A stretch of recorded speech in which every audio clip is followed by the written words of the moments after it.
Hey, hi guys, welcome to our YouTube channel Candy Critics. నేను మీ Tilak. Hi guys, I'm back. నేను మీ ప్రణయ్. చలో, నిన్నేం జరిగిందో చూద్దాం. ఏం లేదు, ఫస్ట్ చిన్న చిన్న పంచాయతీలు ఉన్నాయి. అదే ఆ తనుజ, రితు, ఈ డెమన్ పవన్, కళ్యాణ్ పడాల ఇదే పంచాయతీలు అయి ఉండే. అన్ని పిల్ల పంచాయతీలు అయితే అయినాయి కొద్దిసేపు. మీ ఇద్దరిలో ఎవరిని సేవ్ చేస్తావు, మా ఇద్దరిలో ఎవరిని సేవ్ చేస్తావు. అవును, ఈ మాన్యువల్, తనుజ, రీతు వీళ్ళు ముందే అనుకొని వచ్చినట్టున్నారు. మనకు తెలుస్తూనే ఉన్నది. ఎట్లయినా మనం అండర్స్టాండింగ్ తో ఉండాలని చెప్పి అయితే బిగ్ బాస్ ముందే అనుకున్నట్టున్నారు. అవును. ఆ ముందు అదేదో కుక్ జాతరత్నాలు అని షో అయింది కదా, అక్కడ కూడా మేము పార్టిసిపేట్ చేసి ఉండే. మేబీ అక్కడ ఫ్రెండ్షిప్ అనేది కొంచెం ఇక్కడికి డిసైడ్ అయినట్టున్నారు. మనం ఎట్లా పోతానో అక్కడ మంచిగా ఉందాం అనే ప్లాన్ చేసుకుని వచ్చినట్టు అయితే క్లియర్ కనిపిస్తుంది. ఇంకా నెక్స్ట్ మన ఈ పవన్లు ఇద్దరు అసలు వాళ్ళు ఎందుకు వచ్చారు షోకి, వాళ్ళకి ఒక క్లారిటీ ఉన్నదా, నెక్స్ట్ ఏం చేద్దాం, వీడికి వచ్చి వీళ్ళని సెట్ చేసుకుంటే అయిపోతుందా అన్న థింకింగ్ తో వచ్చిర్రా నాకైతే అర్థమైతలేదు. నాకు షో చూసినంత సేపు అంతే అనిపిస్తుంది. వీళ్ళకు మోటివ్ ఉందా, వీళ్ళు ఏమన్నా చేయడానికి వచ్చిర్రా, లేకపోతే ఇట్లాంటి పులిహోర కథలు బయట కూడా పడవచ్చు కదా. అవును, ఏం యూజ్ అవుతుంది నీకు ఈ షోని, నీ కెరియర్ కి యూజ్ చేసుకునేలాగా ఉండాలి కానీ జస్ట్ సర్వైవ్ అవ్వడానికి ఆడుతున్నాడు డెమన్ పవన్ అయితే ప్యూర్ గా. ఇంకా కళ్యాణ్ పడాలో కూడా ఏమో తెలియట్లేదు అసలు. అతను ఏం గేమ్ స్టైల్ ఏంటి, అది ఏంటి అని అర్థమే అవ్వట్లేదు అసలు. నువ్వు ఒక సోల్జర్ గా వెళ్ళినప్పుడు నువ్వు ఎట్లా ఉండాలి, ఒక ఇన్స్పిరేషన్ లా ఉండాలి. అక్కడ పోయి నేను పుల్లియర్ కలుపుతా, నువ్వు అంటే నువ్వు, లేకపోతే నేనంటే నేను. ఇద్దరు పవర్లు రేస్ పెట్టుకొని ఉరుకుతున్నట్టున్నారు. మా ప్రణయ్ జాయిన్ అయితే మీరు ఓడిపోతారు అబ్బా. కొంచెం అయినా గేమ్ స్టార్ట్ అయింది తెలుసుకొని ఇప్పటి నుండి అయినా కొంచెం గేమ్ మీద ఫోకస్ పెడితే బాగుంటది. రీతు ఇప్పుడు మీతో టైం పాస్ చేస్తుంది, బయటకు వచ్చిన తర్వాత. నెక్స్ట్ ఏమైంది, చిన్నగా వార్నింగ్ ఇచ్చింది మన బిగ్ బాస్. ఇక నేను అనుకున్నా ఇది అసలు ఈ సీజన్ ఇప్పటి వరకు ఒక్కసారి కూడా వార్నింగ్ ఇవ్వలేదు. అసలు ఎంత ఇంగ్లీష్ మాట్లాడతారంటే, వీళ్ళు కనుక యుఎస్ నుంచి వచ్చినట్టు లేకపోతే ఎక్కడ అమెరికా నుంచి వచ్చినట్టు మాట్లాడతారు అనమాట. అటురాని ఇటురాని ఇంగ్లీష్ తో తెలుగుతోనే సంజన అటు ఇటు ఎంటర్టైన్ చేస్తుంది. ఏదో ఒకటి గుడిసిపోతున్నావా, ఆలుగడ్డం ఏదో ఒకటి మాట్లాడుతుంది. అవునవును, చాలా ఫన్నీగా ఉంటుంది చూడు. కానీ వీళ్ళు తెలుగు వచ్చిన వాళ్ళు కూడా కావాలని ఇంగ్లీష్ లో మాట్లాడుతున్నారు. అవసరం లేదు, మంచి వార్నింగ్ ఇచ్చి జస్ట్ టైం ని పెంచాడు. లైక్ నేను ముందు చెప్పినప్పుడు కూడా ఆ టైం సరిపోదని చెప్పాను, ఇప్పుడు కూడా చెప్తున్నాను. అసలు ఆ టైం సరిపోదు, అసలు వేస్ట్. ఆ టాస్క్ ఇచ్చే వేస్ట్ అనిపించింది. మొత్తం ఈ టాస్క్ బుక్ చేసిండు బిగ్ బాస్. ఏంటంటే వాళ్ళు అసలు నిద్ర రాకముందే నీ టాస్క్ అయిపోయా. అప్పుడు నీ టాస్క్ ఎందుకు? కొంచెం అన్న కామన్ సెన్స్ గా ఆలోచించాలి కదా బిగ్ బాస్. అసలు ధమాక్ ఉందా లేదా కూడా అర్థం అవుతలేదు బిగ్ బాస్ వాళ్ళకు. పనికి 10 గంటలు పడుకోకపోవడం ఏంది, ఒక 36 గంటలు ఇవ్వాలి, అప్పుడు ఉంటది టాస్క్. ఏమంటావు ప్రణయ్? Minimum 24 hours. మా ప్రణయ్ అయితే 48 గంటలు పడుకోడు. నెక్స్ట్ బిగ్ బాస్ మా ప్రణయ్ పంపించండి మీరు, ఓకేనా? ఇప్పటికే సప్ప ఉన్నారా వీళ్ళంతా, అంటే నువ్వు ఇంకా సప్ప చేస్తాను. ఎగ్జాక్ట్లీ. నెక్స్ట్ అదే ఆ బజెట్ గేమ్ పెట్టండి బిగ్ బాస్ ఓనర్స్ కి, టెనెట్స్ కి. వాళ్ళను ఒక యాక్టివిటీ రూమ్ లో, వీళ్ళని గార్డెన్ రూమ్ లో ఉంచారనమాట. కమ్యూనికేషన్ లేదు, జస్ట్ ఒక ఫోన్ త్రూ కమ్యూనికేషన్. ఇది అది ఎప్పుడు పెట్టాలంటే నువ్వు ఒక 5 weeks 6 weeks తర్వాత ఈ టాస్క్ పెట్టుండాల్సింది. ఎందుకంటే ఒకరికొకరికి ఒక అండర్స్టాండింగ్ ఉంటది. వాళ్ళు చెప్తే ఖచ్చితంగా నమ్ముతాం అనే అంత బాండింగ్ ఉంటది. ఇప్పుడు ఎవరికి నమ్మకం లేదు, ఎవరికి వాళ్ళు దొంగలే. అవును, ఇద్దరు లాస్ట్ ఏమైంది, ఇద్దరు ప్రెస్ చేసారు, ఇద్దరు వచ్చారు అంతే. ఇది ఎప్పుడు పెట్టాలంటే ఒక మంచి బాండ్ ఉన్న వాళ్ళు 2 separate గ్రూప్స్ లో ఉన్నప్పుడు ఇలాంటి టాస్క్ పెట్టి నువ్వు వాళ్ళతో ఆడిపించుంటే నువ్వు అనుకున్న గేమ్ సక్సెస్ అయ్యేది. అంటే వాళ్ళ తర్వాత గొడవలు అవ్వు, నీకు ఇంకా ఎక్కువ ఎంటర్టైన్మెంట్, ఎక్కువ కంటెంట్ వచ్చు. ఎప్పుడు పెట్టాలో తెలియదు, ఏం తెలియదు నీకైతే. బిగ్ బాస్ అప్పుడు వార్నింగ్ ఇచ్చినప్పుడు 2 hours పెంచాడు ఓనర్స్ కి, వీళ్ళకి 1 hour. ఇప్పుడు ఈ టాస్క్ ఇద్దరు ప్రెస్ చేసినందుకు 1 hour పెంచాడు అనమాట. ఓనర్స్ టైం 0కి వచ్చేసింది, ఎందుకంటే వాళ్ళు కొంచెం హైట్ ఉండే కాబట్టి వాళ్ళు 0కి వచ్చేసింది, వాళ్ళు పడుకోవచ్చు అన్నాడు. టెనర్స్ ఇంకా కాలేదు కదా మీరు పడుకోవద్దు అన్నారు. కానీ అందరు తెలుగుతూనే ఉన్నారు, ఎందుకంటే ఆ నిద్ర ఎవరు మెల్లగానే పడుకుంటారు కదా కామన్ గా. ఇక నెక్స్ట్ డే మార్నింగ్ ఓనర్స్ గెలిచారు కాబట్టి దానిలో నుంచి ఒక ముగ్గురిని సెలెక్ట్ చేయమని చెప్పి టెనెంట్స్ కి ఆపర్చునిటీ ఇచ్చిండు. ఇంకా వాళ్ళందరూ డిస్కస్ చేసుకొని అప్పటికి వాళ్ళ డెసిషన్ కరెక్ట్ గా అర్థం చేసుకుంటే అందులో ఓనర్స్ నుంచి అసలు ఎవరు లేనట్టే, ఒక మనిషి ఉన్నట్టు అంతే. అవును, నువ్వు పవన్ చూడు, పవన్ రీతు ఏం చెప్తే అదే. భరణి ఆల్రెడీ ఇటు ఆడుతున్నా కూడా నేను మీకేం చేయలేకపోతున్నా అని ఫీల్ అవుతున్నాడు. అంటే ఆయన ఆల్రెడీ ఇంకా ఓనర్ అయ్యి కూడా వేస్ట్. ఇంకా మనిషి ఒకటి ఓకే, ఇంకెవరు ఉన్నారు? ఇక లాస్ట్ కి ఇమాన్యుయల్ సెలెక్ట్ చేసి ఆయన కూడా టెనెంటే. సో ఇంకా ఓనర్ల నుంచి ఎవరు ఉన్నట్టు, ఒక మనిషి ఒకడు ఉన్నట్టు. ఆ మనిషి కూడా ఫస్ట్ రౌండ్ లో వీగేసి.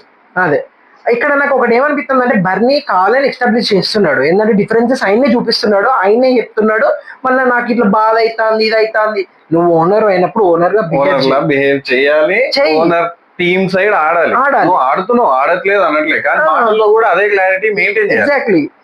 ఇప్పుడు నువ్వు ఎప్పటికో అంటే నీకు ఓనర్ అవ్వాలని లేదా, ఆ రోజు చెప్పాల్సింది నేను మా వాళ్ళని గెలిపించుకుంటా, నేను టెనెట్ సైడే ఉంటా, నేను బాహుబలి, అదేంది నేను ఇక్కడ ఏంది ప్రజలతో ఉన్నోడే రాజు, అట్లుంటే నువ్వు ఆడనే ఉండాల్సింది. ఓనర్ ఎందుకు వచ్చినావు?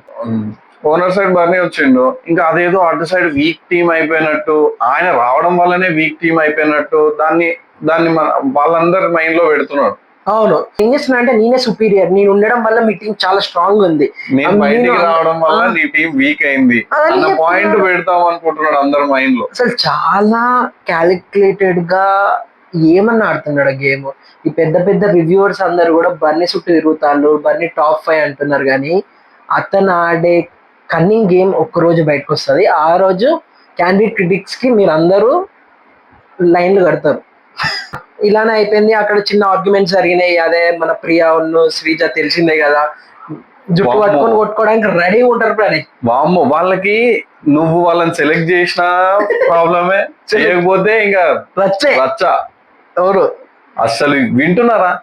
వాళ్ళు చెప్పేది వింటున్నారా? నువ్వు తర్వాత ఇండివిజువల్ గా ఇప్పుడే చెప్పండి అంటే వాళ్ళు డెసిషన్ తీసుకున్నారు, దాన్ని మీరు లొల్లి పెట్టినంత మాత్రం మారుస్తారా? మార్చరు. నువ్వు విని ఆ తర్వాత 1-on-1 వెళ్ళైనా నువ్వు అడుక్కోవచ్చు అంటే మళ్ళీ ప్రియా కోపం వస్తుంది, అడగొచ్చు.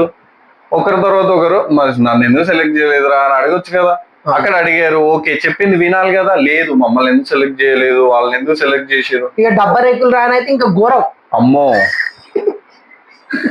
ఇక డబ్బా రేకులు సౌండ్ పెట్టుకొని ఏంది ముత్తుకుంటే నాకు అప్పుడప్పుడు ఎపిసోడ్ అయితే 10 seconds అక్కడ స్కిప్ కొడుతున్నా. ఇక నెక్స్ట్ గేమ్ స్టార్ట్ అయిపోయింది, కెప్టెన్సీ టాస్క్ రంగు పడుద్ది అని. దీనికి ది వరస్ట్ సంచాలక్ ఇన్ బిగ్ బాస్ ఎవర్ అనిపించింది నాకైతే రితు. ఆమె చాలా క్లియర్ గా ఉంది తిలక్, ఆమెకి పవన్ కావాలి, ఆమె అనుకున్నది చేసింది. ఇప్పుడు బర్నీ ఇమాన్యుయల్ ఉన్నప్పుడు బర్నీని అవుట్ చేయకపోతే బర్నీ ఇమాన్యుయల్ కలిపి పవన్ అవుట్ చేస్తారు. సింపుల్ గా తీసేసింది, సింపుల్ గా. అసలు ఏమన్నా బుర్ర ఉందా? ఒక ఫెయిర్ ఛాన్స్ అని ఇవ్వాలి కదా, ఒక వార్నింగ్ ఇచ్చి మరి ఒకవేళ బర్నీని తీసేసినట్టే అదే టైంలో పవన్ కూడా పూసిండు. పవన్ ఏం ఆగలే, ఇద్దరు పూసుకున్నారు. మరి పవన్ ని తీసేయాలి కదా, పవన్ ని కూడా తీసేయాలి కదా. అప్పుడు నువ్వు డైరెక్ట్ ఇమాన్యుయల్ కి విన్నర్ ఇచ్చేయచ్చు కదా, చేయలేదు. బజర్ టు బజర్ గేమ్ ఆడాలి, అంత క్లియర్ గా బుక్ లో రాసింది. బజర్ టు బజర్ ఆడిరా లేదు, అట్లా కాదు. కానీ దివ్య ఉన్నది కదా, దివ్య అలియాస్ రితు, దివ్య అలియాస్ రితు అట్లా చేయకుండా ఉండాలి. అవును, ఎందుకంటే అక్కడ నీకు టాస్క్ కొంచెం ధమాక్ పెట్టి నువ్వు కూడా సంచాలకంగా ఆడుంటే మంచిగా ఉండు. ఏంటంటే అక్కడ ఒక డబ్బు ఇచ్చిండు, అక్కడ బాక్స్ ఇచ్చేసి ఆ బ్లాక్ లైన్ ఇచ్చింది. అంటే నువ్వు ఇల్లంతా తిరువనా ఇచ్చేది. బాక్సింగ్ చేస్తాను అనుకో, రింగ్ లోపల చేయాలా బయట చేస్తావా? రింగ్ లోపల చేయాలి. మరి ఆ రూల్ కూడా పెట్టలేదు. ఆమె పెట్టాల్సిన రూల్స్ పెట్టలే, ఆమెకు నచ్చిన రూల్స్ పెట్టింది. ఆమె నేను ఆగు అన్నప్పుడు ఆగాలి. ఎప్పుడు ఆగమంటది? పవన్ మీద అటాక్ జరుగుతున్నప్పుడు ఆగు అంటది.